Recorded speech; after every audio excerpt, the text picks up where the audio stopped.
Tomorrow is Election Day, and the bitter 14-month-long fight between Senator John Cornyn and Attorney General Ken Paxton will end in the GOP primary runoff. Our Eye on Politics reporter Jack Fink is here. And Jack, you followed both candidates, but we want to start with Senator Cornyn. What was his closing argument to Republicans? Well, hey there, Karen. Senator Cornyn says if he is the Republican nominee, he and his party would have a far easier time beating Democrat James Tallarico in November than if Attorney General Ken Paxton is the nominee. Last week, President Trump stunned Senate Republican leaders in Washington when he endorsed Paxton over Cornyn. Now, before the endorsement, we followed Cornyn from the Colony to Waxahachie to Austin during campaign stops. We spoke with the senator and to his supporters who praised his ethics and integrity. So I appreciate your comments. 1, 2, 3. Y'all hungry? Yeah. So we're just trying to encourage everybody to make sure that their voice and their values are being represented in this runoff. A little Texas barbecue doesn't hurt. Sure smells good. At a campaign barbecue in the Colony, Senator John Cornyn brought the heat against rival Ken Paxton.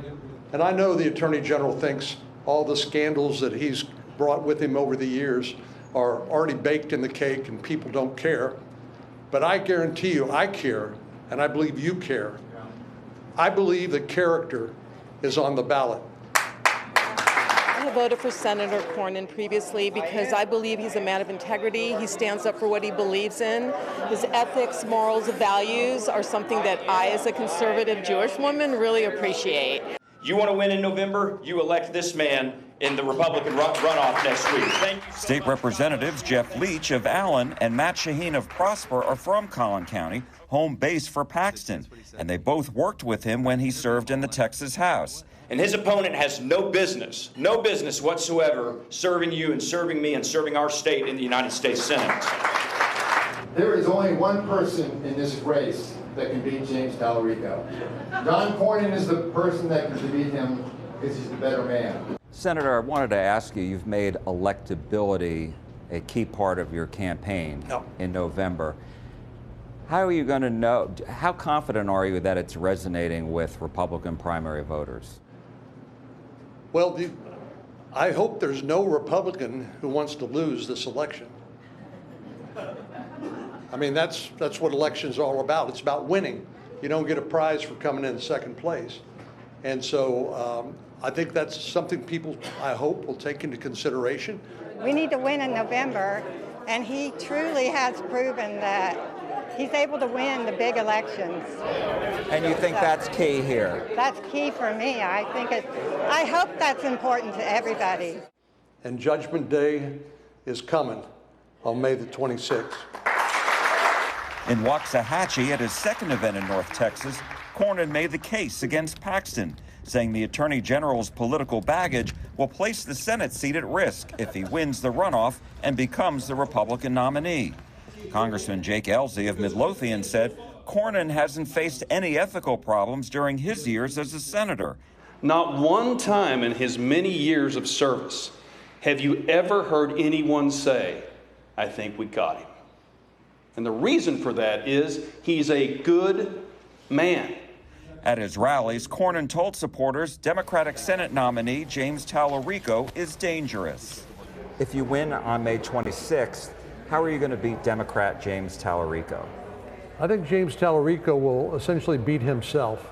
He is so out of step with Texas, and he tries to come across as sort of a mild-mannered, non-threatening individual, but he's basically a Bernie Sanders type with the same sort of policies, and that is completely out of sync with where I believe Texans are. So he's already given a lot of very strange statements that I think it's going to cause a lot of people to hesitate in voting for him in November. You've never lost an election in your 42-year career, and now you may.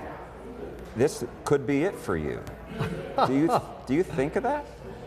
Yeah, I think of that. I think what a wonderful experience I've had, and what an honor it's been to serve in so many different capacities. But it also leaves me with a sense of responsibility. I can't in good conscience turn this Senate seat, this red Senate seat in Texas, over to someone who could likely just let this slip through their fingers to the detriment of Republicans in Texas, to the detriment of the Republican Party nationally, and to the detriment of President Trump's agenda. I feel a sense of responsibility as a result of my long service, and that's largely what motivates me to run.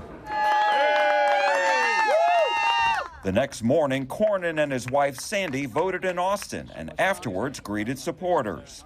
Because he doesn't have the baggage that Ken Paxton has, and the fact that he is much more electable come November. Paxton is not going to get the independent voters. Cornyn pointed out the last time he ran in 2020, he won the general election by 10 percentage points. And I think I can help Republicans from the courthouse to the state house win. Senator Ken Paxton says you're not a fighter. What do you say to that? Do you think I'd be in this race if I wasn't a fighter?